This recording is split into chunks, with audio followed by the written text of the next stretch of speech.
Hey guys, in this video we're going to be talking about risk with cubing. So what I mean by that is the risk that you take when doing certain algorithms on the cube. Now there are some algorithms out there where when you do them you're much more likely to mess up, which can ruin your solve, but if you do them correctly they might do it faster than one that you're less likely to mess up on. So here's what an example for what I mean. So if you take the end perm right here, the algorithm that I use is this, which isn't very fast, but then there's also this algorithm. But as you can see, I messed it up because this algorithm I messed up quite a bit. So let me try again. So as you can see, it can be quite fast, but as you saw, I did mess up, which I do quite a bit on this algorithm. And it's much safer to use this algorithm because it's much less likely you'll mess up. Another example is the V-Perm. Now, the algorithm I use is this one right here that you probably all know, but very often I do mess it up because it's not the easiest one to do. But another alternative to this is to flip it and do this algorithm that you might know, which is less likely you're going to mess up, but it's probably a bit slower because you have to do that rotation. And this is especially applicable on big cubes because, as you probably all know, a lot of the algorithms you do on big cubes are different than the one you do on a 3x3 because of the way you have to grip a large cube, and some of them are much more risky on a big cube, especially a 7x7, than they are on a 3x3, and you have to use an alternative algorithm, which is probably a bit slower if you do it on a 3x3. So one example for that would be the E-Perm. So as you can see, it's quite hard to do on a 7x7. On a smaller one like a 5x5 you might be able to get away with it, but it's much harder. So I just use this one that you guys might know. And oops, I messed something up. But the point is that you do an alternative algorithm, but it's probably a lot slower than what it would be on a 3x3. But which one do you actually use? Is there a way to determine which one you should actually be using? And the answer is yes, and today I'm going to be showing you how to figure that out. So you first need to define some variables that we're going to be using when figuring out this calculation. So we're going to use A, and that's going to be how long it normally takes you to do the algorithm. And then we're going to have B, and this is how much time is lost if you mess up. And lastly, we're going to have C, and this is going to be basically the probability of messing up. And one important note is this has to be between 0 and 1. Just like this, because you can't like write 50%. We're going to have to write it as 0.5 if we were to do that.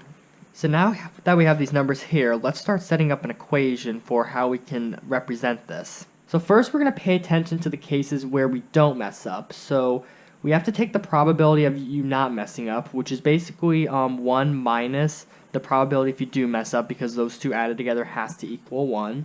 And then how long it normally takes is A. So we have to multiply this by A because this many percent of times it's going to take this amount of time. And now we have to add in the remaining amount of time that's lost. So we have C, which is the probability if we do mess up that we have to keep in mind.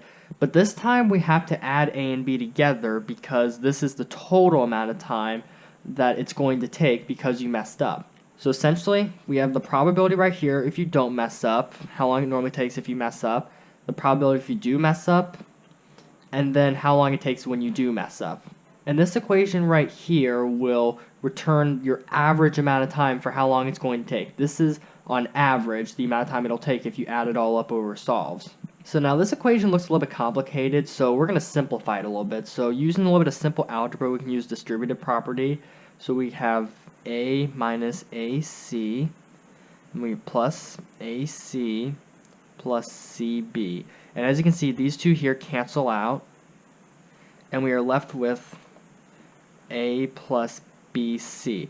So this here is your equation for how long on average it's going to take. So all it is how long it normally takes plus how much time is lost when you mess up times the probability of you messing up. So now you're probably wondering, well, where do we get the numbers from to do this? Well, here's how you're going to do it. So it is quite difficult to estimate these numbers, and when you're in competition, these numbers are most likely going to be higher because you might be under pressure, and that's where you mess up more, and it probably would cost you more time. So what you really got to do is you got to time it and really make an educated guess on how long it takes for you when you do it correctly, when you mess up, and then about how much you mess up. And I would overestimate it a bit because, once again, if you're in competition, it's likely going to be higher. And it's better to overestimate than to underestimate the average amount of time it's going to take. So now we can bring up an example. Let's say that it normally takes an algorithm for me to do 1.5 seconds. And let's say whenever I mess up, it adds an extra half second to the algorithm. And let's say the probability of me messing up is 1/3. So what we can do is we can plug these in. So we have 1.5 plus 0.5 times 1/3. And then when you add this all together, it's something like 1.6666, something like that. And this is on average how long it's going to take based on how much I mess up. So now that we have all this down, how do you actually determine which algorithm is better? Well, here's the answer. Once you have the average amount of time that it takes, you want to compare the two and see which one is less. And if it's clear which one is less, that's the algorithm you should be using, because either there's not enough risk for it to outweigh the amount of time it takes, or it's so risky that it's much better just to use a slower alternative algorithm. And that is how you calculate whether it is worth it to do one algorithm or another. So thank you guys for watching. I hope this video was helpful for you guys, and let me know what you guys think.